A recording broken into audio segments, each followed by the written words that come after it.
Voici ce que vous devez faire en cas de morsure de tique. Notez 4.1.14 vote. Avec la montée des températures qui annonce le retour de l'été, un autre retour est prévu, beaucoup moins désiré puisqu'il s'agit de celui des tiques, sortis de leur hibernation. Que faire en cas de morsure d'une tique, qui de plus peut transmettre la maladie de Lyme? Nos envies de nature vont enfin pouvoir être assouvies avec l'arrivée des beaux jours et des températures élevées. Mais ces beaux jours marquent également la sortie d'hibernation des tiques, et leur grand retour dans la nature. Ces acariens hématophages vont alors pouvoir se mettre en quête d'un hôte pour occuper sa peau et en aspirer le sang, une morsure que peut être à risque. En effet, les estimations placent à 10% le risque de récupérer une bactérie responsable de la maladie de Lyme, Borréliose de Lyme, en cas de morsure de tique. De plus, cela se fait en toute discrétion, et il peut se passer plusieurs années avant que la maladie ne soit détectée, ce qui peut avoir de sérieuses conséquences. Mais alors, que faire en cas de morsure de tique? Tout d'abord, il est fortement conseillé d'inspecter minutieusement son corps lors d'un retour de balade en extérieur, notamment dans les hautes herbes.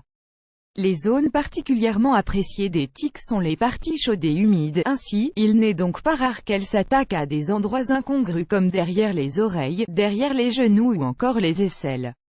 Si la tique est encore présente sur le corps, il faut la retirer en utilisant un tire-tique ou un coton-tige. Il est primordial de retirer complètement le rostre de l'acarien car c'est par ses pièces buccales qu'il se maintient à la surface de la peau.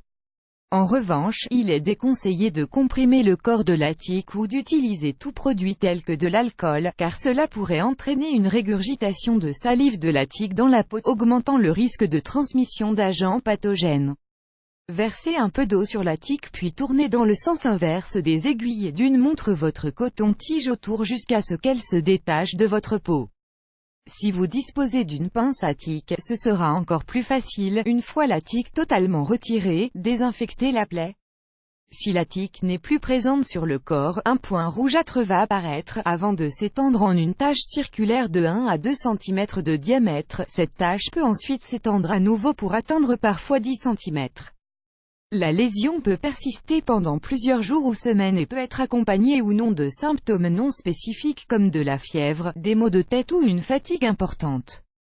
Mais dans certains cas, la morsure peut aussi passer complètement inaperçue.